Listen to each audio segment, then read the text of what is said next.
Evet, öğleden sonraki bu 3. oturumu açmış oluyoruz.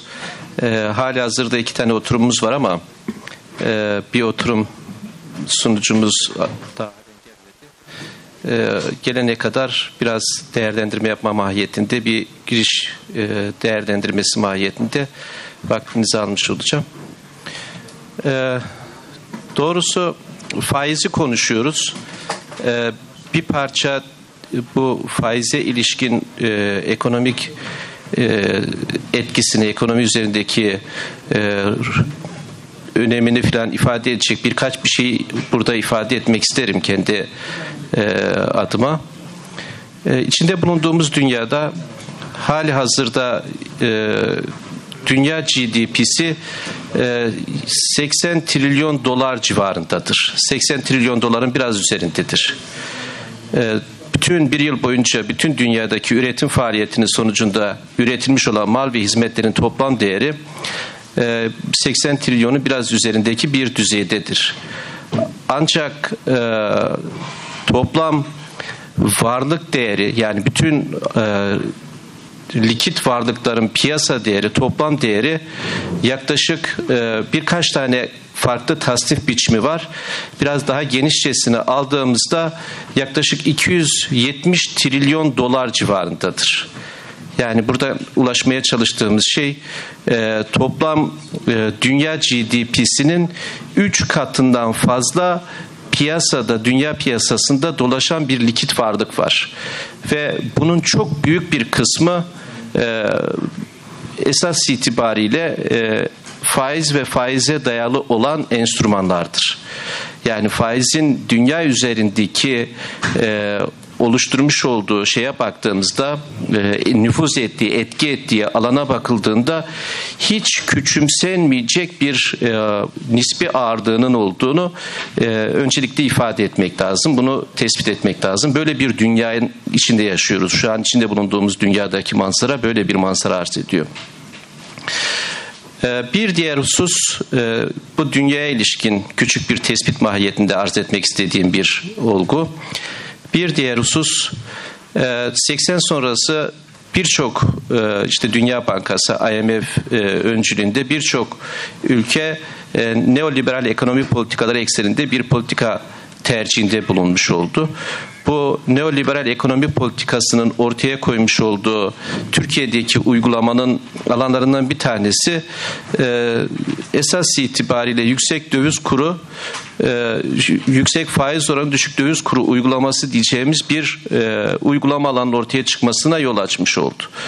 Ve bu yüksek faiz politikası, yani bir parça dışarıdan yüksek düzeyde faizle borçlanıp içerideki döviz istikrarını sağlamaya dönük bir ekonomik uygulama, özellikle 90 sonrası Türkiye'de kamunun olağanüstü bir şekilde borçlanmasına sebep olmuş ve Türkiye'nin kamu kesbinin borç yükü öyle bir hale gelmiştir ki 2001 yılında Türkiye'nin sadece kamu kesbinin faiz yükümlülüğü topladığı vergilerden daha fazla olacak hale gelmiş oldu.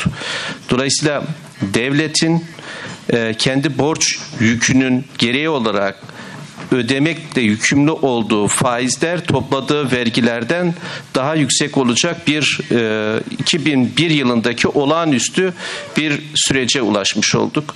Dolayısıyla Türkiye'nin bu süreç içerisinde uygulamış olduğu yüksek faiz politikasının Türkiye'de 2001'de olağanüstü bir ekonomik krizle siyasal iktidarların değişmesine yol açabilecek, ekonomik istikrarı tehdit edecek bir yapıya ve öyle ki ekonominin iflası diye ifade edilebilecek neredeyse bir eşiğe kadar getirmiş bulunduğu bir manzarayı Türkiye'ye getirmiş oldu.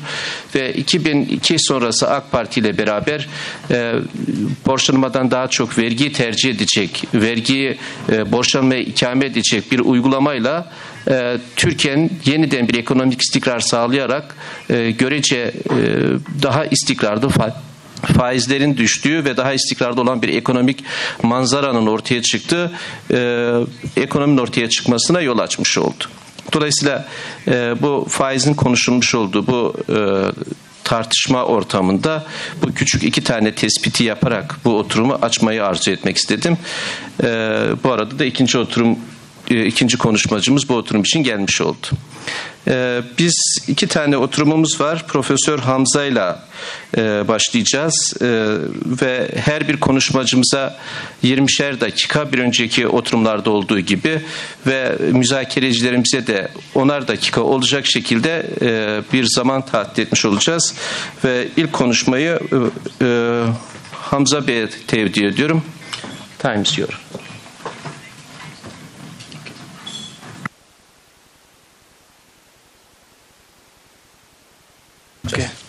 Okay, thank you, Professor. Welcome to everyone. Bismillah wa salatu wa salam ala Rasulullah. This paper deals with an issue about the relationship between interest rate and Islamic banking financing. I will present this study following these steps. The first is the relation between interest rate and Islamic financing. The second, the concept of monetary transmission and interest rate mitigation. And in the third step, conclusion and recommendation. As we know, the concept of monetary transmission is a conventional concept. So we know that the monetary policy uses interest rate as instrument to control credit, and this interest rate is transmitted to the economy through different channels. The well-known channel is the lending channel. This is in conventional banking.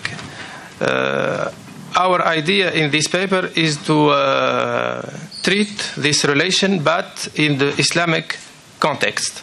So the objective is examine the impact of interest rate on Islamic banking financing in a dual financial system.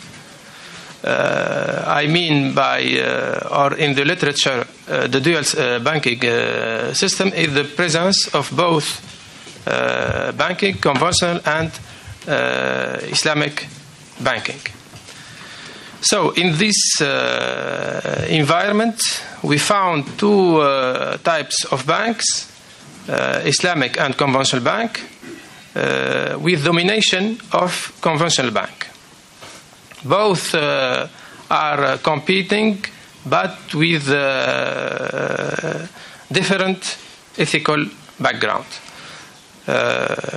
And we have the central bank, which manage both systems, with only with interest rate. In most cases, except in Malaysia, where there is both interest rate and Islamic policy rate. So it is in contradiction with Islamic, with Sharia, when we find that Islamic banks are affected by interest rate. And we know that the most characteristic of Islamic banking intermediation are known: the Sharia background, free interest rate, also the resources are dominated by investment deposit. We call it profit sharing investment account. In the asset side, we find 2 types of contract: debt financing, murabaha wa ijara, and reduced, which dominate the assets. And we found reduced participation assets. Also for the Islamic bank, we cannot find a developed money market, Islamic money market.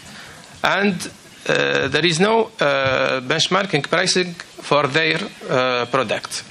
But in the same time, we find that debt financing characteristic is quite similar to conventional bank. So this is in dual banking system, but our study treat the relationship between interest rate fixed by central bank and debt financing. This relation, there is two consequences. We will find an effective channel of credit, or there is no channel. Okay, it means a deficiency of monetary policy. Also, Islamic banks are affected by the face of monetary policy. It means, for example, in the tightening monetary policy, this situation reduces the Islamic debt financing. But in the same time, Islamic banks are characterized by some element like profit-sharing investment account, size, liquidity, and capitalization. And in this study, we will examine the role of this characteristic, mainly the role of profit-sharing investment account as buffer against the impact of interest rate. This account is very known. It has a lot of characteristics. It's a loss absorbent account. It's not guaranteed. We can say also it's quasi equity, so it reinforces the capitalization of Islamic banks. It's a type of account which is liquid, so it gives more liquidity for Islamic banks. And in a sample of 50 Islamic banks, we find that this account represents between 40 and 45 of total assets. It means this investment deposit account is very important in the case of Islamic banks. In the same time, we find the same account in conventional banks. So there is a competition between investment deposit in Islamic and term deposit in conventional banks. We know that for conventional bank, the pricing of the term deposit is interest rate. This situation creates a switching between both banking system. This switching can have a negative consequence on financing debt. As I explained, in tightening monetary policy, interest rate increase in the case of conventional, but the PSIA remain the same. Also, we found the issue of displaced commercial risk. It means when the return of profit-sharing investment account is less than interest rate, there will be a switching from Islamic banks to conventional banks. This behavior of investor deposit is explained by their profit motive. That's why it's difficult for Islamic banks to manage this situation. In the same time, when we have an expansionary monetary policy, profit-sharing investment account become more important compared to term deposit, because the pricing of profit-sharing investment account is the profit and loss sharing principle. Also, and it's very important, Sharia motive of profit-sharing investment account is very important. When we have this Sharia motive or motivation, we cannot change or do this switching although the return of PSIA is low than interest rate. So if investors have this Sharia motive, we avoid the switching and this account will be stable. So the high level of profit sharing investment account is very important to maintain the volume of debt financing. We have the other characteristic which play the same role like size, liquidity, capitalization.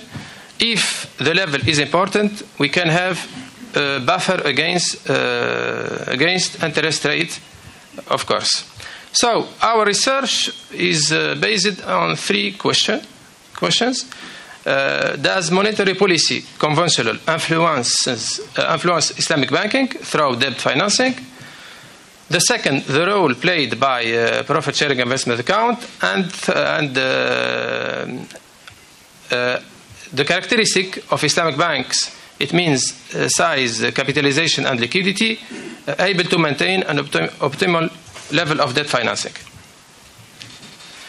Our hypothesis is there is a channel of the Islamic debt financing exists. So the interest rate affects Islamic banking. PSIA and other characteristics are a good buffer against this interest rate. So we suppose that there is a positive relationship. When we see the literature about this subject, we found that there is not a lot of study, and the most cases are done for Malaysia. And we find that almost they find a transmission from interest rate to Islamic banking debt. We can see also for the case of Turkey, for example, there is a transmission confirmed by the study of Eric and Arsalan in 2013. But in our study, there is a difference. So we focus on a panel of countries and banking in GCC and Southeast Asia. In the same time, it's the first study which focuses on the role of profit sharing investment account on the monetary transmission. So we use an empirical study based in this model, treated by other paper, but we apply it for our case, for the Islamic banking. So we explain, in the left is the debt financing, in the right the determinant of debt financing. So we explain the fluctuation of debt financing by interest rate change, bank characteristic, and other variable interaction term and marginal effects. So this is the model, and we use 4 estimation model with robustness check. It means the basic estimation without interaction, with interaction, marginal effects, and robustness check. The estimation is for we use the GMM system for 50 Islamic banks based in 10 countries between 2005 and 2014. The first result is related to the first estimation. It is confirmed that interest rate affects Islamic bank financing. And when we separate this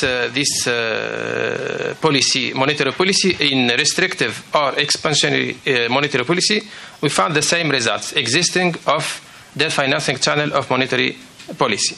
So this is confirmed by other study. For the other variable, we found that profit sharing investment account, liquidity and capitalization are significant and exert a positive effect on debt financing. So these 3 characteristics are very important and are in high level for Islamic banks, mainly the liquidity.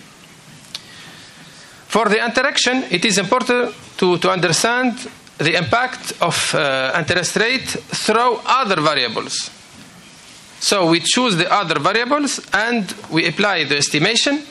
We find that also the debt financing exists, and for profit sharing investment account, liquidity and size, they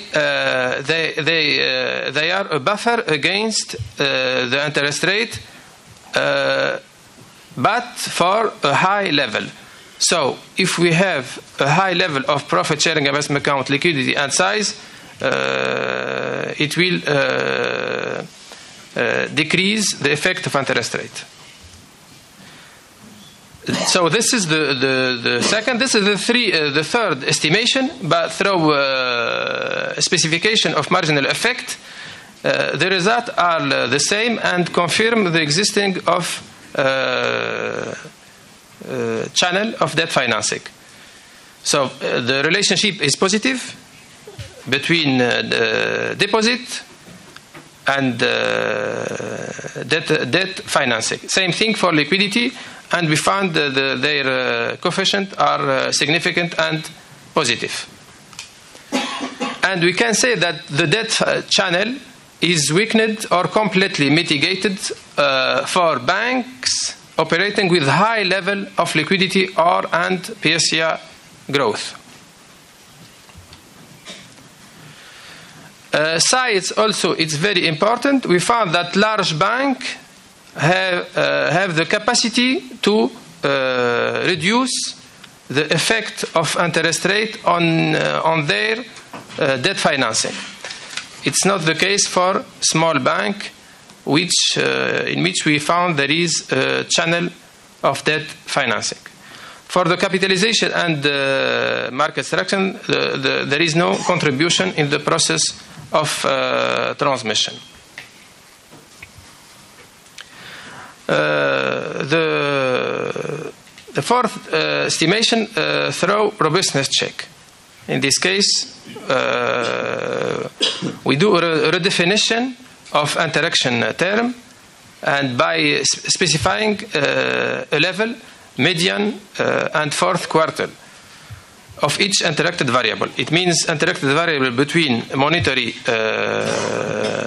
interest rate and the characteristic of Islamic banking. So, same thing, the result is confirmed. The debt financing exists. For the debt financing channel becomes less evident for high level of profit sharing in investment account and high level of characteristic like size, liquidity, and capitalization. We found less impact on debt financing in the Islamic banks. So the results for interaction variable, marginal effect, and robustness check are similar. The conclusion, we can say that the first conclusion, interest rate influences Islamic banking financing. It means the existence of debt financing channel of Islamic banks. And we can say that this channel or Islamic debt financing channels interest rate to real economy. This result shows that it's incompatible with ethical background of Islamic banks. In the same time, the Islamic bank characteristic mitigate monetary interest rate, mainly the profit sharing investment account with a high level. We don't find an effect of interest rate. As we have seen, for profit sharing investment account, it's an account based on PLS. So our conclusion is that profit sharing investment account plays a major role in the mitigation of interest rate, and also some banks' characteristic like size, capitalization, liquidity. So this characteristic of Islamic Bank avoid the shrinkage of debt financing in response to restrictive monetary policy. So we have this conclusion of all. It's going to rain. 2 slides. Yeah, yes. So we have this slide which we found all results. There is an impact of interest rate on Islamic banks. The bank characteristic, profit sharing investment account, liquidity and capitalization exerts a positive effect. And the monetary policy interest rate interacted with profit sharing investment account, liquidity and size exert an impact, but it depends of its level. So if profit sharing investment account, liquidity, size with high level, there is a positive effect. If we have a low level, there is a negative effect. So the last slide, we can talk about, if we see this result, we propose some recommendation of a new monetary policy, a transition to a dual monetary system. So we think that monetary authority can implement Islamic policy rate reflecting PLS, as shown in the slide. So we will have 2 policy rate, interest rate and Islamic policy rate, and the competition between Islamic and conventional bank. Okay, and we have also to develop a monetary instrument allowing Islamic bank to central banks to manage to provide Islamic bank with liquidity, benchmarking of profit sharing investment account and debt financing, a new generation of investment deposit, and importance of religious motive of deposit as a key factor of resource stability. So we can have an Islamic monetary transmission is effective since the debt financing channels not interest rate but Islamic policy rate to real economy. Thank you. Thank you very much. Very nice presentations. Fatih Hocam müzakerecimiz olacak. 10 dakikam var hocam.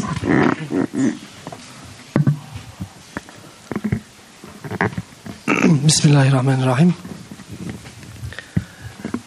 It will take shorter than 10 minutes because the paper is very nice. This paper investigates effectiveness of transmission mechanisms when Islamic banks are present in the banking system. There is no doubt that monetary policy authorities should be very careful if there is a dual system, if Islamic banks also are present in the system. The paper is a technical one. I read it very carefully and I enjoyed it. I served as a discussant in the last 2 workshops undertaken by Hichem. I found a lot of comments and questions to the authors, but this time it is different. I read it carefully to come up with some substantial questions and comments, but to be frank, nothing came out, nothing substantial came out. So the presentation was even better. So I thank authors for their effort for this paper. Thank you very much. Thank you. Teşekkür ediyoruz. Bu şansımızı belki salonda alabiliriz. Yorum ve sorular varsa bu sunum için salondan alabiliriz. Okay, go ahead, please.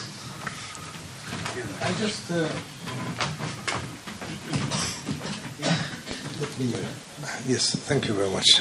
Bismillahirrahmanirrahim. Alhamdulillah. Wassalatu wassalamu ala Rasulillah.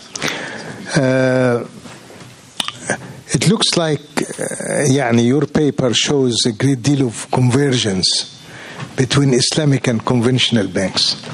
And it looks like what distinguishes Islamic banks remains to be the PSIA, the deposit side or the liability side. But the asset side is totally conventional or almost conventional. It is open to interest rate effects, and in some cases, this is also amazing, and it is a statement of I don't want to say accusation of Islamic banks, and that the rate of return on Mudaraba accounts is lower than the rate of interest, which means that Islamic banks, which are supposed to be investors, they do not really take much less risk than conventional banks. Now, I think this is a very good material. I mean, the results of your paper is a very good material to alert our policymakers, our regulators. If this is the type of Islamic banking that you are allowing or giving license for, and if this, then what's the use of it? What's the use? We have 20 contracts, but we end up with assets which with all, as the majority would be murabaha, and actually it is not murabaha, and it is just two murabahas and conventional loan in between. In other words, the sandwiching that I spoke about before. Okay, so I'm afraid that this type of case is a case where Muslims will be getting more cynical about Islamic finance. We will lose our enthusiasm, and unless the regulator finds a way to force or at least regulate Islamic banks into applying the rules of Islamic finance, and then the situation will come to the ultimate conclusion that even the difference on the Mudaraba side, Mudaraba account side, will disappear. And so the question of regulator is also is important, or the role of regulation is important, and also I think this is also an open invitation to all of our Islamic economic scholars and students to start looking for who's the culprit, whom to be taken to court for this. This is a very serious mistake, and and this is also not something to joke about. It's a very serious mistake. I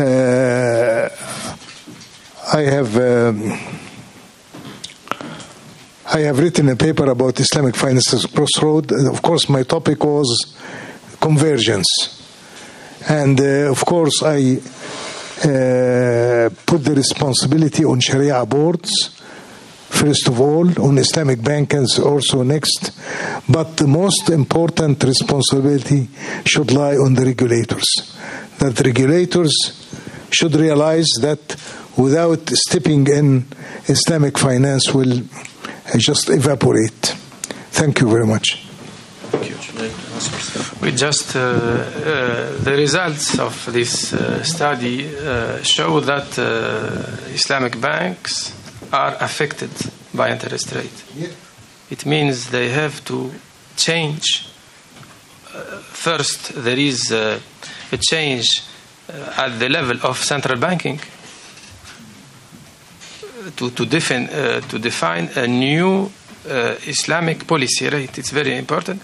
And as you have said, the Islamic Bank has to change some characteristic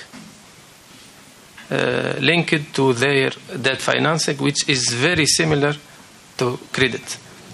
And in this study, we find that Islamic debt financing are affected by interest rate, and also in other papers, the deposit investment is affected also by interest rate. That's why there is a switching from Islamic banks to conventional banks, and it's not ethical that someone has an account in Islamic banks, and when he sees that the interest rate increase, he will switch to conventional bank. It's not ethical. It's against Sharia. Can I just have one further remark? Go ahead, please. About this being ethical. It can be rational. Well, no, even from the ethical point of view, if I give my money to an Islamic bank on the stipulating that it will be used for Sharia compliant finance, and while it is actually used for conventional finance, and I'm getting a rate of return lower than the interest rate, what is so unethical about withdrawing my money and putting it somewhere else? You are moving their interest rate. Yeah, but at the same time, the investor, the bank is using my money for conventional purposes. You see what I mean? There is a moral hazard here. Exactly. Islamic banks are committing moral hazard. Exactly. Actually, it is not about the paper, but I would like to add some on brother's comment. We talk about government failure. We talk about state or government failure. We talk about market failure.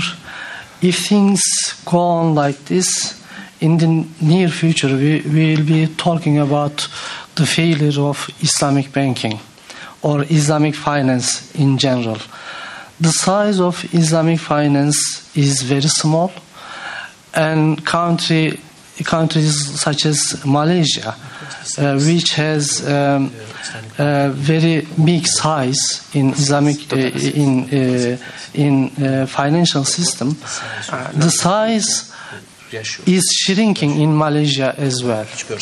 So I don't know if we have some blame on regulatory body, or if we can blame Muslims either in demand side or supply side failing, or who to blame. It is hard to come up with a solution, but I am afraid that in the near future we will be talking about the failure of Islamic finance. Of course, this is nothing to do with your paper. It is excellent. Thank you. Your paper shows this. There is also an ethical issue. The size of Islamic finance is small, even under this issue, ethical issue.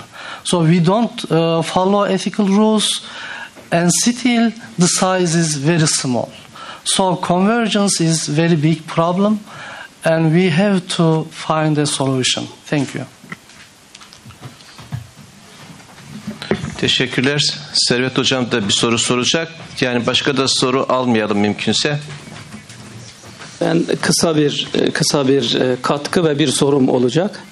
Önce teşekkür ederim. Şimdi Doktor Macidi dediler ki deposit site güzel, doğru. Fakat uygulama asset site tarafında işte konvansiyonel yöntemler uygulanıyor. Bu da doğru. Fakat Artık bundan sonra maalesef İslami bankacılıkta bu deposit site yani fon toplama yöntemleri de yavaş yavaş conventional'a doğru dönmeye başladı. Özellikle mevcut sukuk, mevcut vekale investment ve reverse teverruk yöntemi ile de artık fon toplanmaya başlandı. Ve bu yöntemler devam ettiği sürece artık bu bankaların iki tarafı da asset side'da, pasif side'da, diğer tarafta conventional'a dönmüş olacak. Hocam, Mehmet Hocam, sizin ifade ettiğiniz mesele maalesef gerçekleşecek gibi geliyor bana. Burada kimi bileyim yapalım. Burada yine biz Kur'an-ı Kerim'e, Hazreti Peygamber'in sünnetine, uygulamalara baktığımız zaman Müslümanlar genel olarak sorumlu olduğu gibi yöneticiler de sorumlu.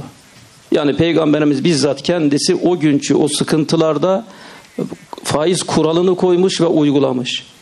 Ve millete demiş yapmayacaksınız bunu. Taif'le anlaşma yaparken onlar demişler faizden bize istisna yap demiş, olmaz. O gün zor duruma rağmen. Dolayısıyla dün mesela bizim BDDK başkanımızla konuştular. Bizim BDDK başkanımızdan başlamak üzere BDDK'nın tümü, siyasilerin tümü, yöneticilerin tümü bir defa oturup külahlarını yere koyup bir düşünmeleri lazım. 30 yıldır biz neden bunun bir kanunu yapmadık? Yani yapmıyorlarsa o zaman burada bir sorumluluk var demektir. Müslümanlar da hep niye pasta düşük, Müslümanlar faiz konusunda hassas değil vesaire de ya yöneticiler Müslüman değil mi? Bundan hassaslığı da bu kurallar düzenlemek. Dolayısıyla burada bu noktalarda maalesef hiç olumlu bakamıyoruz. Sorum şu, Malezya'yı istisna ettiler çok kısaca.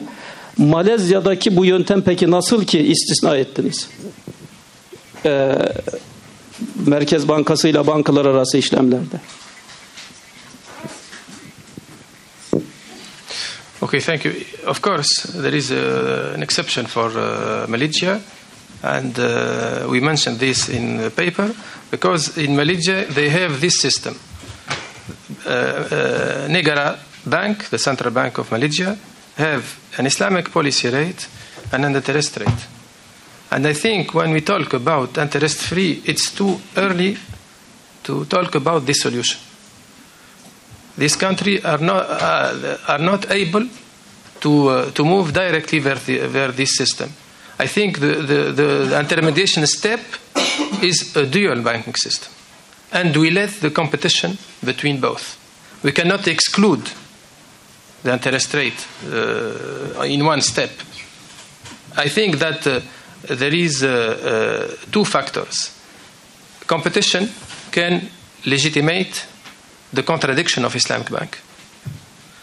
And second, the profit motive of depositor, it's my opinion, it's not ethical.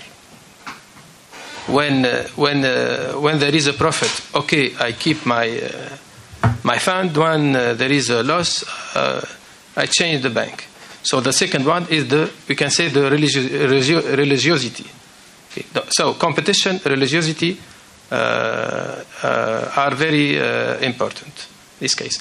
And I agree with you that both assets and deposit of Islamic banks and conversion are quite similar because of the effect of interest rate. Thank you very much. Let's stop here. Just pass the second paper. We are going to listen to Muhammed Azam.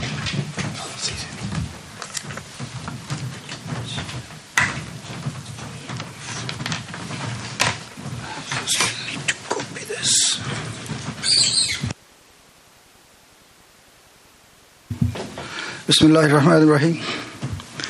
First of all, I must thank the organizers for organizing this wonderful event, and along with this, I thank you all to be present here even after the lunch. Thank you very much for your attention. Just to give the background of this, my first presenter, and during this discussion, we had one very interesting comment here, that the Muslims are not sensitive to interest. And that is about the Muslim world. let me share some experience from Scandinavia. In Scandinavia, in general, however, in particular in Norway, practicing Muslims are feeling and facing financial exclusion from the normal mortgage market, which is the housing market. And around a year or so ago, we had a survey there, along with the collaboration with my school and University of Oslo, and along with another Peace Research Institute, PRIO, in Oslo. We conducted a survey from Muslims in Norway that why they are not entering into mortgage market or the housing market and still affording a lot of cost. For example, in terms of renting the property, and the property value is also increasing, and after some time, they are having a serious economic loss. Still, they are convinced that because interest is haram, and we will not enter into owning a house through bank loans. And that was sort of per choice, they are excluding themselves from the financial market. So financial exclusion per choice. The other thing we observe in countries like Pakistan, where a lot of differentiation is there, class system is there, and economic and other marginalization is there, and marginalized segments are per force excluded from financial market. So in a way, we have two different reasons of financially excluded people in a society. And as a result, financial exclusion is either a cause or a consequence of social exclusion. So we are having a sort of interaction of financial exclusion and social exclusion in two different contexts altogether. One context is a developed economy, a welfare economy, like Nordic countries, like Scandinavian countries, countries like Norway, Sweden, always at the top of human development indicators. Still, recently, the happiest country in the world is Norway. Still, we have this problem of financial exclusion, and we presented this problem to Norwegian Research Council, and alhamdulillah, we got a funding for 3 years to carry out this project in Norway, and along with Norway, these Scandinavian countries. So the background of this paper, which is obviously a work in process so far, is how this is relevant in two different contexts altogether, whether one context is developed countries, and I'll give example from Sweden, another is developing or underdeveloped and marginalized people in Pakistan. So how the interest-free, just on top of this, I must add further. While we were presenting this thing, the earlier survey, to general audience in Norway, so one of my colleagues, he wrote a paper in Norwegian media. And there was a lot of criticism, a lot of debate. You want to Islamize Norway? There was a general debate there. And as a result of that debate, we were having a lot of communication, a lot of attention of media. And they were asking different questions, and we were reluctant to discuss it in public forum because it was still an academic effort, still under discussion, still under process. It was just a pilot study for this project. However, during that whole debate, we came up with very strong observation from the government. You said role of the government and the regulators. We came up with strong words from Finance Minister of Norway. She said, we will not amend our law, rules, regulation for one community. Yeah. So your challenges in Muslim world, definitely these are different. Our challenges are far different. So I'm trying to present to you guys that how different contexts may give you probably different solutions. And I don't have any theoretical model available. I will not present anything theoretical, but just some practical examples from already available things which obviously some other has already done. As you know, that for any economic value to be added in the society, there are two fundamental factors, human capital and the financial or the physical capital. So conventional economics, for them, physical or financial capital is the core, and which obviously initiates the multiplier effect. You have more, you will have more in the future also. So that perpetuates a vicious cycle of accumulation and concentration of wealth, and that is also supported by Oxfam's recent report, where 8 people are owning the wealth more than 3.6 billion people of the world, 50% of the population of the entire world. So this is how current system is obviously extracting rents from general public. And then on the other side, this is also the prevailing system. The whole thing we are having, for example, the governments, the regulators and others, the institutions, even the Islamic banks, if it is somehow indicated in the previous paper, they are mere instruments of exploitation and wealth accumulation.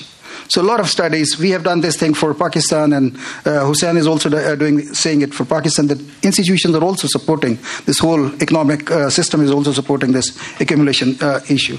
So in a way, Oxfam, not Muslims, Oxfam is saying there is a fundamental change in the way, it called for fundamental change in the way our economic systems are working. So in a way, thinking is there. The only thing is they do not have a practical solution as such. That's what we perceive. So there is another possibility, interest-free economic transaction, which considers the human capital at the core of the whole thing. And they provide this financial capital or financial resources to facilitate the economic activity so that their societal objectives are achieved. So the core difference is what is the fundamental resource you have. Interest-free economic transaction is believing in human capital. And the other system is believing in financial capital. So the conventional economics, they're always talking about growth. However, interest-free economic transaction talks about not growth, but development. So access to financial capital or financial inclusion is then considered as a policy tool to bring forward that potential already available in the human capital. So the microfinancing and financial inclusion, a lot of work there. For example, Professor Tosif presented this thing, how this thing has affected the lives of individuals in India, and how this has affected the life in Bangladesh and in Pakistan even, and how, as such, this brand, which is obviously has won Nobel for Dr. Yunus, is being used or rather abused to even promote that capitalism and bring more miseries to, you can say, the creditors of these micro loans in Bangladesh. So interest is forbidden, we know. And it is forbidden in all three religions. And all three religions are saying the same thing. However, wherever these believers of these three religions are living, we see the interest. We see interest-based products. Why it is so? So we see the prevalence because maybe this whole doubt which is there from the understanding point of view, from definitional point of view, that what is so difference between this debt or between this riba and ba? What is the difference between tijara and riba? So maybe there is some issue, and it is also again highlighted, there is some issue regarding with the definition and explanation, how it will affect us as religious people to, you can say, implement in real life situation. So this is forbidden. Whosoever is believing in this religion, whatever the religion they are, you can say, practicing, they are trying to implement in their own very limited space. They are trying to implement this thing in different parts of the world. For example, we have example in Israel where no interest-free, you can say, microloans obviously are being given, and also in America, there is not only microloans but also the mortgages. They are giving loans for mortgages for interest-free only. And there are plenty of examples in Australia and New Zealand where Christians are given mortgages, interest-free mortgage loan to their own communities. And then we have this example in Pakistan of Akhuwat, where Muakhat-e-Madina is the inspiration for this institution and providing interest-free loans to support this microfinancing activities. So then is the issue, can we come to the common terms? Can we come to the common terms? Instead of looking at the differences, do we have something common? Can we share those common things and bring forward some solution? So that was basically thinking of, if we want to promote this thing, for example, specifically in this Western world, where we are already having all different reasons to get opposition from mainstream, you can say, community. So if we are bringing in another point of differentiation, we will be having further problems. So instead of bringing those things which are dividing us, bring something which may unite us. For example, if I tell them that this is a khuwat and it is from Pakistan, okay, keep it to yourself. If I say, okay, it is another bank in Sweden, started in Denmark, and registered as a bank, commercial bank in Sweden, and now it is working in Spain, in Germany, in Sweden, will you listen to me? Yes, they will listen to me. So that is where we are developing this whole thing to present to the common people in Norway and Scandinavia. And hopefully after summer we'll be starting this whole project to engage with the communities, larger communities in these 4 countries. So where we will be presenting this thing, how it is not only the religious issue, but also it has some economic footing too. And that is not in theory, but in practice also. So given this is where a case from Sweden, JAK, which is J-A-K, JAK, J for Jur in Swedish or in Norwegian, it's about land. A, Arbeid, is labor, and K, capital. So it is a very local, indigenous solution, purely on economic ground, given by originally Danes and then adopted by Swedes and now practiced in Germany, in Spain, in Italy, in Sweden, 4 different countries.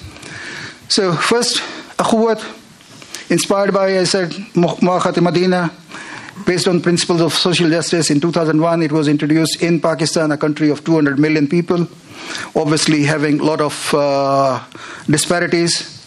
And their objective is to identify the human capital found in marginalized people who are otherwise ignored and excluded.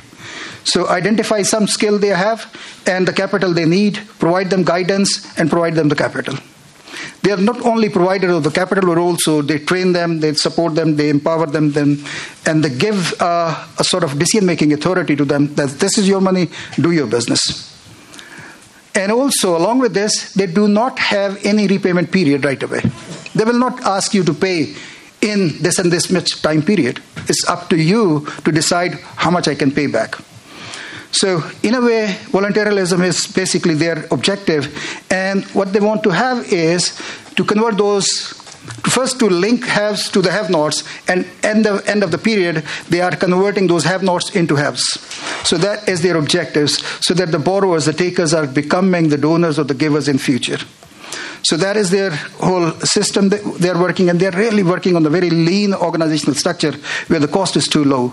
In terms of the sustainability of this institution, so number of potential borrowers over time, this is one possible variable I want to understand, I want to study. The other is supply and demand of this amount needed, and then the effectiveness of their cost delivery system. For these 3 possible variables, my proxy is microloans extended and the poverty headcount ratio in Pakistan, and the donated funds in to the microloans ratio, loans from others to the microloans ratio, and cash and investment to total assets ratio. So these 3 ratios are to check their supply and demand of this fund needed. And in terms of the low delivery cost, total expenditure to total asset ratio is a proxy for this measurement. So the graph, this graph shows that overall Pakistan is, over the years, is having a decreasing trend of poverty headcount ratio. Poverty is decreasing, fine. However, along with this poverty, if you see this exponential growth in the microloans is increasing. That means maybe the figures are there, official figures are there, maybe these figures are not so reliable either, or maybe this, you can say, not carried out in a proper way, because microloans are increasing exponentially, fine. So if I believe in those figures which are decreasing trend, I'll be having a different, obviously, possible conclusions. However, if I go to the next graph where you see the donated funds to microloans, that the supply and demand balance, the amount you get and the amount you extend has been in a very fine range of 1.2 to 1.6 initially till 2011, but after 2011, there is a sizable increase in the blue line, which is loans from others to the microloans, and sizable decrease in donated funds to the loans. So their initial stay was to connect have-nots to the have-nots. That is, people were donating the funds and they were extending this fund to the microloans. However, in 2011, government of Punjab gave them a sort of heavy funds. It was in probably 10 or 11 billion rupees to extend to these microcreditors through a Huwat, and because of that, this blue line is so sharply increased. So that is a sort of exogenous solution, not endogenous from the system. That is a worry there. And along with this, their cash and investment, which is surplus amount invested somewhere, that is increasing and then again decreasing, and then total expenditure to total asset ratio, which is obviously very effective. So in a way, nothing to worry about except for two things. On one side, on the left-hand side, poverty headcount ratio is decreasing.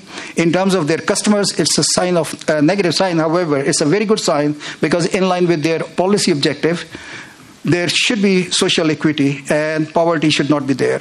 So it is in line with their objective, fine. So if poverty is decreasing, so that means they are achieving their objective. So next time around, maybe they have to redefine their objective, one.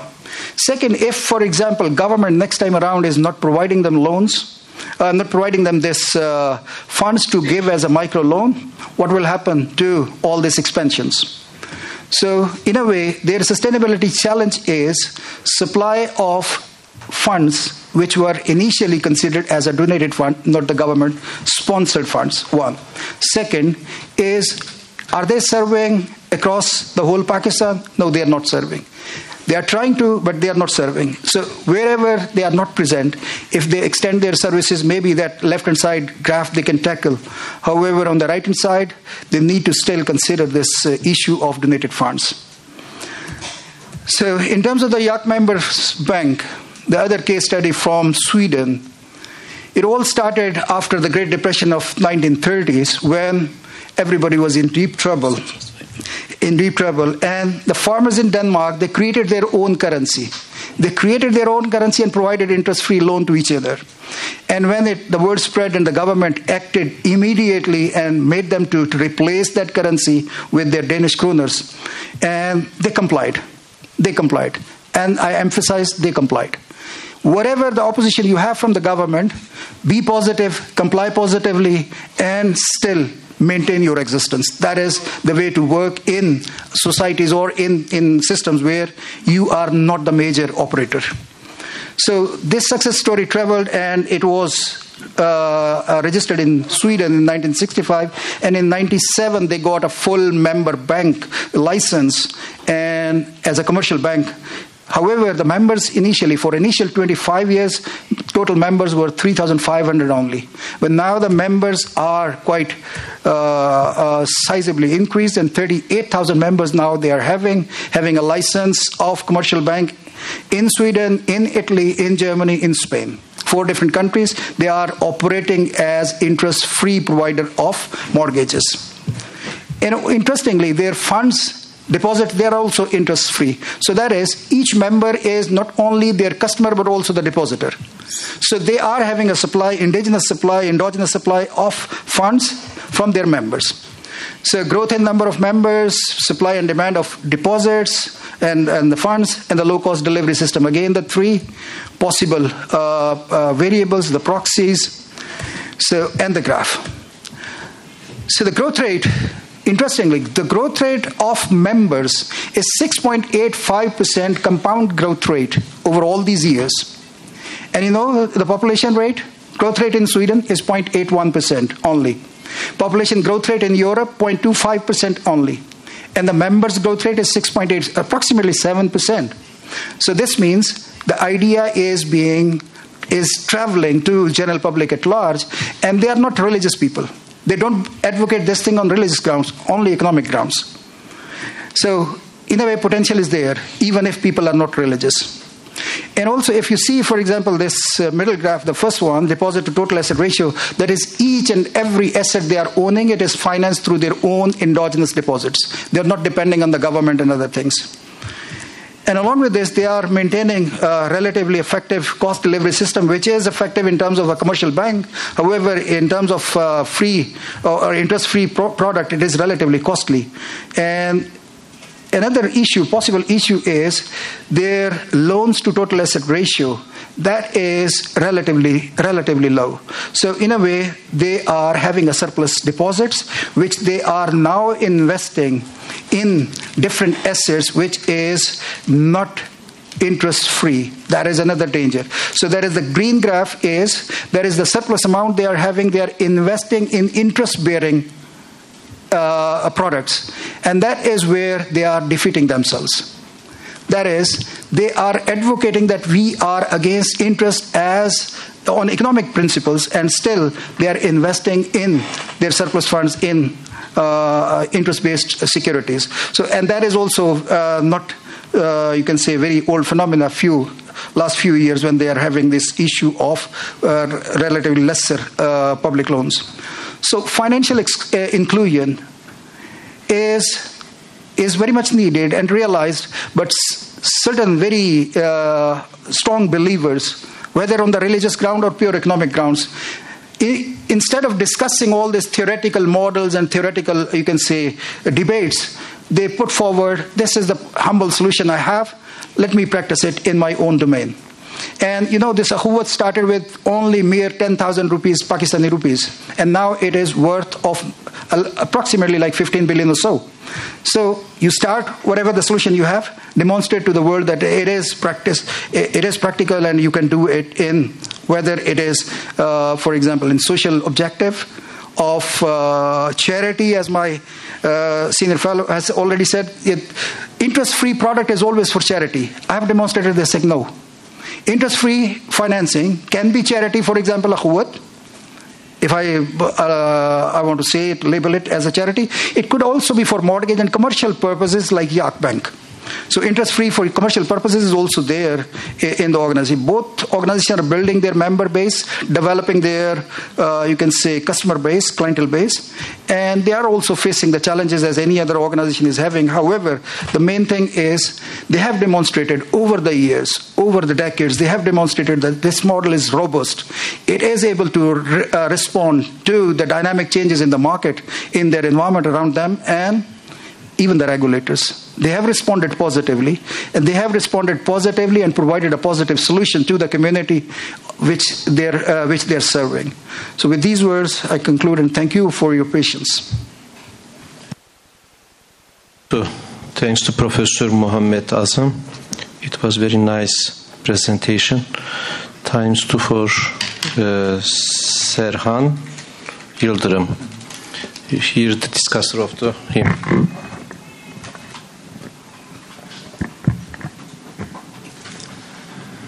Assalamu alaikum to all. First of all, I would like to thank the organizers of this event for having me here to have my humble discussion on the issue. And I would like to tolerate Mr. Qureshi, myself, for the liberty I'm taking and to discuss your paper. It was 2015 that I have first came across the Akhuwat theme. Because of a research I was assigned by my professor. And it was very surprising for such an institution to survive in the conventional financial system without charging any interest for the financing that it has provided to needed people. And when I delved into the research in the institution, it was very surprising that kind of business model that we're applying, and the low operational costs, and using religious places for marketing their operations, and also converting borrowers into donors was a tremendous achievement for myself. And in the beginning of your paper, you were discussing about the motivation behind this kind of interest-free financing institutions, which some partly based on financial purposes. On the other hand, like Akhuwat, they were based on religious purposes, social purposes. Yes, you're right. And it was good to see that differentiation in your paper, because to me, myself, my humble view on that, Akhuwat stands a little bit different from these kind of institutions, from the very fundamental reasons that it exists for. And so I would like to stress this differentiation in the following part of my speech. And you said the conventional finance has, there are two types of capitals, humans and financial capitals, and the conventional financial system currently is majorly focusing on the financial side of the capital, which results at the end of the day in financial exclusion, I can say, or income inequality, which is fair enough based on your numbers that has been derived from the Oxfam. And that is also, when I look at the operational side of the YAK institution, I saw that there is a beneficiary mechanism that you receive pointage. So to be able to borrow, you have to deposit money at the beginning. And $1, you place $1 for 1 month, you get 1 point. So if you deposit $10 for 1 month, you get 10 points. And so you will be able to borrow, let's say, $1 for 10 months, etc. So within this context, I mean, this is a restriction from YAK perspective to do some good for the financial inclusion, because it remits itself to those who has already money in their hand and place it with the YAK, and then actually from now on they can borrow in the future.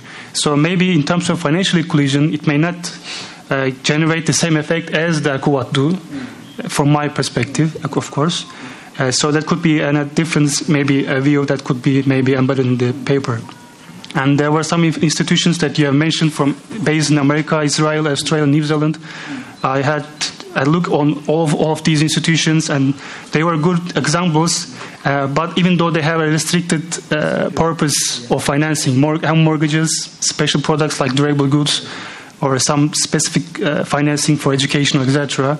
So in terms of generating a very productive economic environment for the micro entrepreneurs, Akuvat actually doing a more different job than these institutions, but again they resemble each other in interest-free side of the financing. And from the sustainability analysis of these two institutions, I can say you have criticized, some have criticized Akuvat about receiving too much institutional, provincial, or NGO funding to its deposits. Yes, that's right. It's hard in terms of sustainability if you see the political risk embedded in the model. But maybe it may also, on the other hand, show the credibility that it has received on the regulatory side. Of course, it is hard to grow with the donors' funds to reach all of part of the Pakistan, but they should at some point receive some institutional funding from the government institutions. But yes, you're right, it brings some risks with it itself. And for the YAK side that you have mentioned, you have said the cash investment increased, and that is contradicting with its basic tenets that it proves its existence actually. But maybe I would like to make a comment on that side. I can say maybe for the sustainability of the system, you may have some profits for the institution to survive. Maybe they are looking the point at that point. I don't want to be the devil's advocate of devils, by the way, but it could be some perspective that we can bring to the justification of this issue. And also, from my research, as far as I remember, Akuvat do not provide financing for customers who need more than a certain level. So they send these people to the normal conventional or Islamic banks to survive on their own feet. So maybe that could also address the very concern of Mr. Al-Jarhi, who said the Qarza Hasan could not be a financial issue and also sustainable instrument for providing financing to customers. So maybe this specification of Akuvat could be somehow addressed in the paper, if you may. Thank you very much. Thank you so much, Serhan. Would you like to answer? Little bit. So, a few of the comments. Thank you very much for thorough analysis and thorough review of the paper. Regarding this YAK priority to those who are having the funds already in the system and then they can borrow. Yeah, there is one basic requirement they are having is that person should be member of the local community. Wherever they are operating, that member should be, you can say, residing in that very community, that very municipality. That is one requirement. Second is they will be bringing in deposit. But that deposit doesn't mean that they cannot get the loan of that amount they have already deposited. If that is the case, there is no need to come to the Yak Bank. If you have already amount deposited with them, and you have a seniority because of that deposit, and over time you have a seniority in their priority system. But after that seniority, then you are saying, okay, I need money for my home, this much million. Obviously, that much million is not already there. So you will getting a loan interest-free from all the pooled account, and that is the demand on that side is so low, now they are having the surplus. So that is the deposits you are giving is accumulated over time, not because of investment right now, but also the investment from 30s, 60s, and 70s. People are giving that deposit to the bank. And regarding that cost, their cost is approximately 2%, which is 2.5% is a conventional bank's cost, average cost, you can say as a percentage of total assets. To cover that cost, they are charging certain membership fee to each member.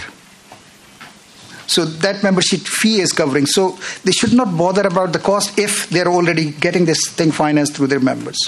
So that is where they have a sort of theoretical, because they are advocating this thing on the theoretical footing of economic logic. And interestingly, they are giving free courses to general public. And that is how they are getting the 7% compounded growth rate in their customer base, in their member base. Even if somebody is not customer, for example, if I, being a Norwegian citizen, I can be their member, but I cannot be their customers. I can be member by subscribing to their membership through 600 kroners, Swedish kroners or so. But I cannot be their customer. To be a customer, I have to live there in their community. Yeah? Evet, katılımcıların katkıları ve soruları varsa onları da almak isteriz. En arkadaki arkadaşımıza söz vermiş olalım öncelikle.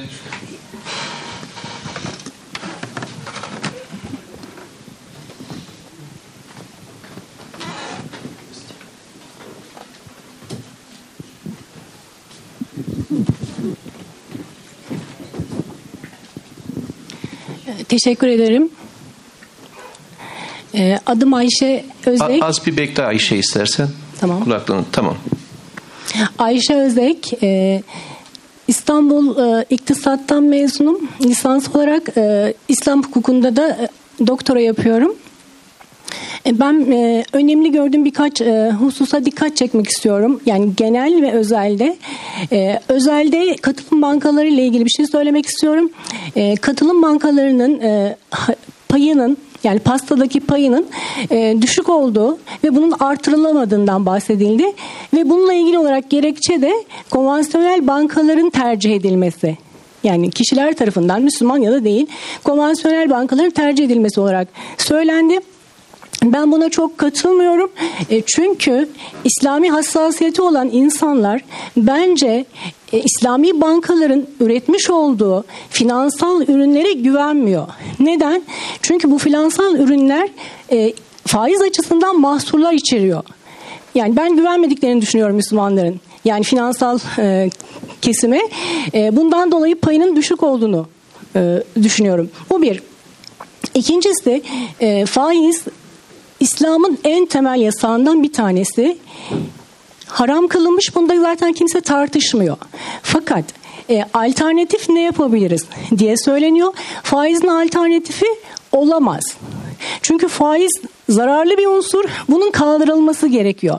Neden? Çünkü borcu dayalı bir ekonomi yürümez. Şundan dolayı borç alındığında, yani kredi alındığında hangi sebeple olursa olsun kazanacağınız belirsiz ama ödemeniz gereken bir faiz vardır. Bunun sonucu nereye gider? İflasa gider. Yani şüphe üzerine ticaret olmaz zaten. Şimdi ekonomiye bütüncül bakarsak, yani resmi bütün olarak görmek istersek ticaret ana unsurdur ekonomide. Bütün ekonomiler için böyledir. Ana unsur ticarettir. İslam'ın getirdiği şey nedir? Ticarette belli ilkeler. Hak, hukuk, ahlak bunlardır. Şimdi ve güvendir. Bizim Müslüman olarak burada eksiklerimiz var temelde İslam ekonomisinde. Yani ticaret İslami kurallara göre çok fazla iş yapılmıyor. Artı İslam'ın... İstersen soruya doğru gelelim yavaş yavaş. Toparlıyorum. İslam'ın önerdiği şey nedir? Ticaretin yanında zekatı emreder, faizi yasaklar. Bu zekatın emredilmesi ekonominin ileri gitmesi içindir. Faizin yasaklanması da ekonominin gerilememesi içindir. Bütün bu unsurların değerlendirilmesi lazım İslam ekonomisinde. Yani bir takım şeyler, adımlar atılırken, çözümler bulunmaya çalışılırken ben özellikle buna dikkat çekmek istedim. Actually, there is no question. Just ask comments. Hamza. Thank you for your presentation. Firstly, I just need to mention before making my comment that I have lived in Sweden for long years, and when I was living there, I was making search about this Yakbank actually, whether we could get, let's say, bread from that application. Unfortunately, I have decided that no, we cannot. I was wondering, because you have the conclusion that the systems are portable to other countries as well. Which countries do you specifically mean? The European countries in which the Islamic banks cannot be found? But will it be for Muslims especially? If it is, because especially I'm talking about the Yakbank, it has a specific system. Besides its limitations, as the commentator also mentioned, since Sweden has a long history of socialism, very strong one, this Yakbank also has quite close relationship with very strong socialistic ideas. So I'm just wondering how it can be applicable for other countries as well. Thank you. So, my comment to this is, when we say they are having a strong history of socialism, yes, I fully agree with you. And because of that, it has evolved. Because of that history, we have this product available. Now, the issue here is, when I say, ta'alu ila kalimatin sawa'in baynana wa baynakum, whatever they are having a background, ignoring that thing, what they are saying, what they are practicing, taking good out of it. For example, if this can help facilitate Muslims in Scandinavia, why not? One. Second, their members, are they only socialists? No. I know personally there are Muslims who are also members and beneficiaries. And then can we take it to other countries? Is it robust? Initially, it started in Denmark, but registered as a bank in Sweden. Now there is no Yak Bank in Denmark, but in Sweden. Yeah? From Sweden, they took this model to Germany, to Spain, to Italy. So they have already 4 different banks, 4 different countries already operating with a license. They came to Norway also. Norway is relatively more conservative, and the license was refused. And now our effort is to convince again Yak Bank by bringing more and more membership from Norway to again try a license in Norway. And during that, you can say the initial, a year ago, what survey was there, and we conducted a sort of seminar after the survey. And during that seminar, I highlighted one more thing to obviously our audience, that Luxembourg is not a Muslim country. It's not a Muslim country. However, with a very minor change in their legislative process, they are now having one of the largest skook market in the world. Skook is not Islamic, is not product for them. Yeah, Islamic product, but we are listed. So issue is, and due to that, they are earning the money. They are earning the revenues for their market. They are having the funds, capital available. So I actually said to them, your total dependence of the economic system is either oil or fish. If, for example, this oil, obviously alternative energy is there, if this revenue is decreasing and prices are suppressed, you should look for diversification. And one diversification could be Islamic finance. And the learning lesson from this financial crisis, that is also there. So real asset-based finance is giving you more stability. So in a way, we have different, you can say, arguments to sell this product. So what I'm trying to say is, yeah, interest is my problem because of my religious perspective. If I can get a solution from some other perspective, why not? So if they feel at home with a product which is developed and evolved in Scandinavia, and they're comfortable with it, and this product is solving my problem. For example, my travel need is solved by a car which is not developed by a Muslim, not in the Muslim world. Yeah, but it is serving my purpose. Why not? So this is how I consider this as a vehicle to serve my purpose, which is obviously, for example, in Norway, why the whole thing started. So I'm basically trying to connect these two issues, financial exclusion and the social exclusion. Somali community is being, you can say, socially excluded because of financial exclusion. They do not go for this interest-based finance. And because of that, they have to rent an apartment or a house. So after a year, okay, please vacate my place. So they'll be going for another place. And during this process, they are creating no bondage with the local community. And their children are not having friends. They are having friends only with the Somalians. Same is the case with those practicing Arabs or Pakistanis. So these three communities, Somalis is the major, you can say, community which is being excluded. So only because of this financial exclusion. So the thing is, whatever the problem we are facing, if we have a solution developed by someone else, why not? If it is not challenging my fundamental principle, religious principles. We have one question. We are just online. That's the reason we have just one question from the online side. Are we looking for the Western banks to legitimate Islamic banking? Just a question for you.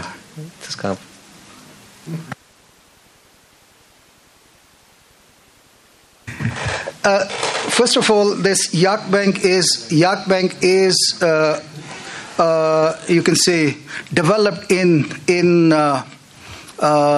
West, in Nordic countries. It was developed there for sure. However, it is not advocating capitalism. It is not promoting interest. It is working against interest. So they are working against interest. And also, I'm not here to advocate Yak. I'm presenting a possible model because today and yesterday also, and today I remember Professor, I have noted, Professor Shakir said this thing, where is the practical model? We talk about all these theories, yes, sure. Where is the practical model? I'm sorry, we do not have. Honestly speaking, because I started my career, I'm MBA, and after that I shifted to this academics. So initial 7 years I worked as investment banker. I know these nitty-gritty details of capital markets. And along with this, my, you can say, PhD is in simulation modeling, and that simulation modeling I have used it for socio-economic issues in Pakistan. So, thing is, these are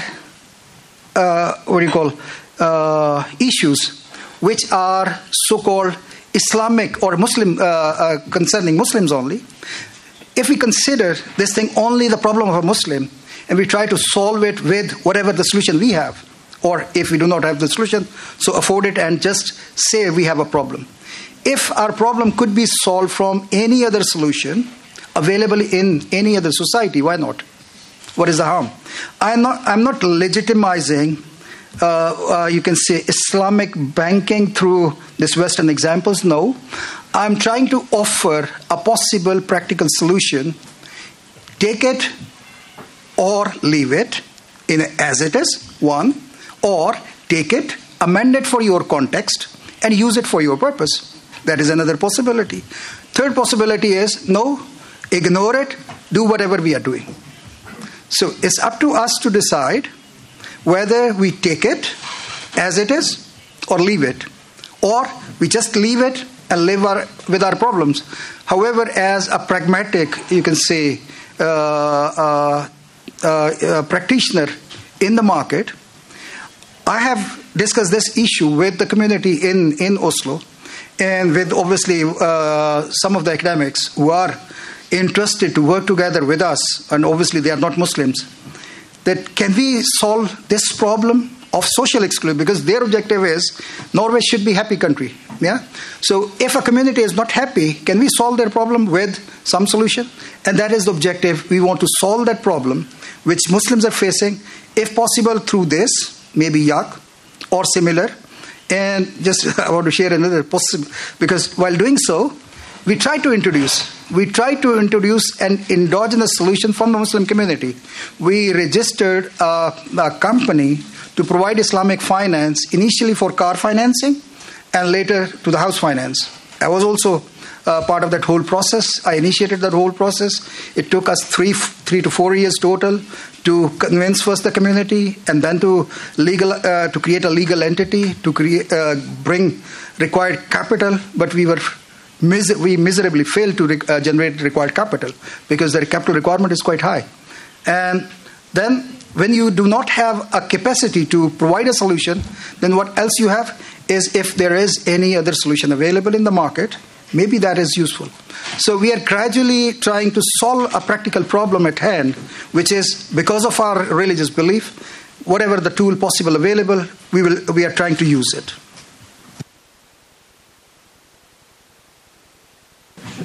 Would you like to question or comment? It's a question. Let's mikrofonu verir misin?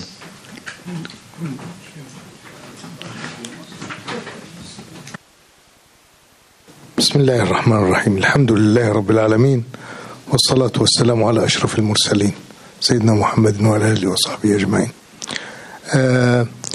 Of course, your paper shows some of the activism that exists in free societies. That if I cannot have it my way through my institutions, I will do it myself. Okay? And this is admirable. And actually, if we want to tie your paper with the previous one, we must tell also Islamic bankers, particularly regulators and also Sharia boards, because Sharia boards, in Islam we have 8 schools of thought. But in Islamic finance, we have only 2 schools of thought. Members of the Sharia boards who approve of tawarruq and other ill-repute products, and majority of Sharia scholars who disapprove. So this is very interesting. So we Muslims should really take a cue from that. Maybe the regulator will never interfere. Maybe the Sharia boards will never be reformed. Maybe the whole Islamic financial system will go down the drain. What would we do? Now this is the first, or this is the comment. The second thing here is that still this is not free or interest-free financing.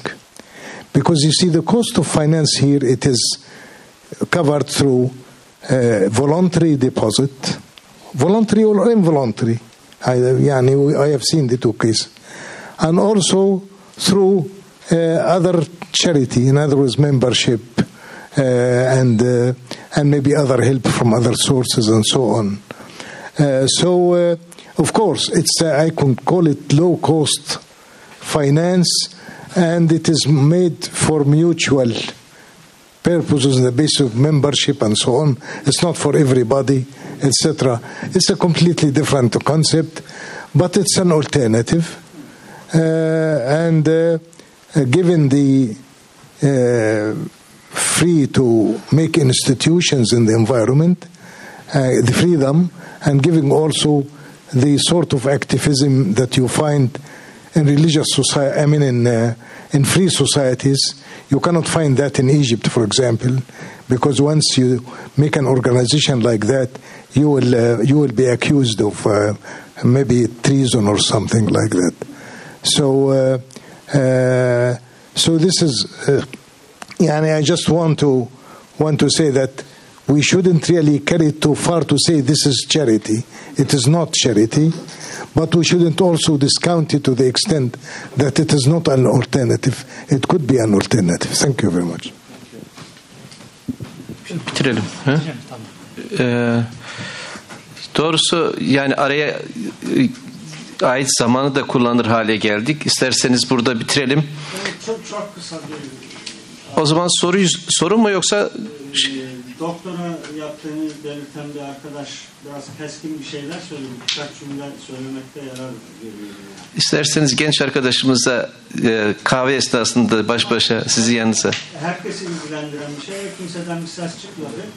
Çok böyle tamam. Keskin hükümler verdi. Yani o kadar keskin hüküm verme noktasından bilmiyorum. Evet. Yani çok kısaltarak cevap vermek istiyorum. Neredeyse yani borçla işlerini finanse eden her işletme batar gibi bir noktaya vardı arkadaşımız. Bu çok yanlış bir şey. Yani batmanın birçok sebebi var. Tamam, faiz, riba, haram o ayrı bir konu. Ama haramlığın gerekçesi ayrı bir tartışma. Borç alan, borçla işlerini finanse eden her işletmenin batması diye bir şey realiteye tamamıyla aykırı bir şey. Finansmanda bizim üzerinde durduğumuz finansman kaldıracı diye bir şey var. Sabit ödeme yükümlülüğü getiren kaynak kullanımına ilişkin bir husus. Sanırım bu tür şeyleri hiç okumamış arkadaşımız. Öyle o kadar keskin hükümlerle bir yere varamayız. Hayatı biraz daha iyi öğrenmek lazım. Çok uzatmak istemiyorum. Gerekirse yüz yüze de konuşabiliriz. Eyvallah. Arada konuşursunuz arkadaşımız. Hocam siz de lütfen kısa olsun. Tamam. Peki, teşekkür ediyorum. Zaman da uzadı. Ben böyle bir sistemi öncelikle önemsediğimi ifade edeyim. İsmimi söyleyeyim. Abdullah Durmuş, İstanbul İlahiyat Fakültesi. Benim merak ettiğim bir nokta şu, teyit etmek için soruyorum. Burada bir organizasyon, ticari amaçlı bir organizasyon şirketi anladığım kadarıyla yok. Tamamen kooperatif şeklinde çalışıyor. Yani eğer kar amaçlı bir kuruluş varsa, Türkiye'deki arkadaşlar bilir, emin evim tarzı tasarrufa dayalı şeylere benziyor gibi. Öyle bir şey yoksa daha da bu önemli ve tartışmasız hale geliyor benim açımdan. Burada bir soru şurası. Hani yatırdığınız, ödediğiniz kadar değil, daha fazlasını veya daha azını kredi olarak kullanabiliyorsunuz havuzdan, toplanan paradan. Buradaki menfaat çatışması nasıl önlenebiliyor? Yani insan 10 lira yatırır ama genellikle talep ettiği daha fazla bir miktardır. Burası önemli. Bir de fıkhi açıdan bir şey söylemek istiyorum. Genellikle bu fıkıhta karşılıklı karz işlemi diye işlenir. Yani eslifni uslifeke, akridni ukridake gibi genel mezheplerin genel yaklaşımı bunun caiz olmadığı yönünde. Yalnız ben doktora tezim sırasında gördüm. İbn Teymiye ve İbn Kayyim'de eğer menfaatler, tarafların, borç alan ve borç veren tarafların menfaatleri eşitlenebiliyorsa bu caiz sayılabilir şeklinde. Dolayısıyla yani hem bu menfaat çatışmasının önlenmesi hem de cevaz noktasındaki sahihliğin, geçerliliğin sağlanması, ödendiği kadar o havuzdan borçlanması şeklinde bir uygulama, en azından Türkiye uygulaması belki gündeme gelirse böyle bir şey kriter olarak esas alınabilir. Teşekkür ederim. Thank you for an important question here. So, I have written this thing in the paper that each member is having only one vote. So whatever the criteria they are having, that is set in advance for the coming year. And that is set through democratic process. So if, for example, you have million lira in the bank, that doesn't mean you have million votes. So each member is having one vote. And through this democratic process, they are developing their principles and taking a decision. So conflict of interest is definitely expected because one is depositor as well as the customers. So you are basically having interest on both sides. To keep this balance, they are taking a decision on the majority basis, democratic basis, but each and every decision is to be taken in that meeting. So it is not that some staff is taking a meeting, they are implementing. Policy is by these members through democratic process.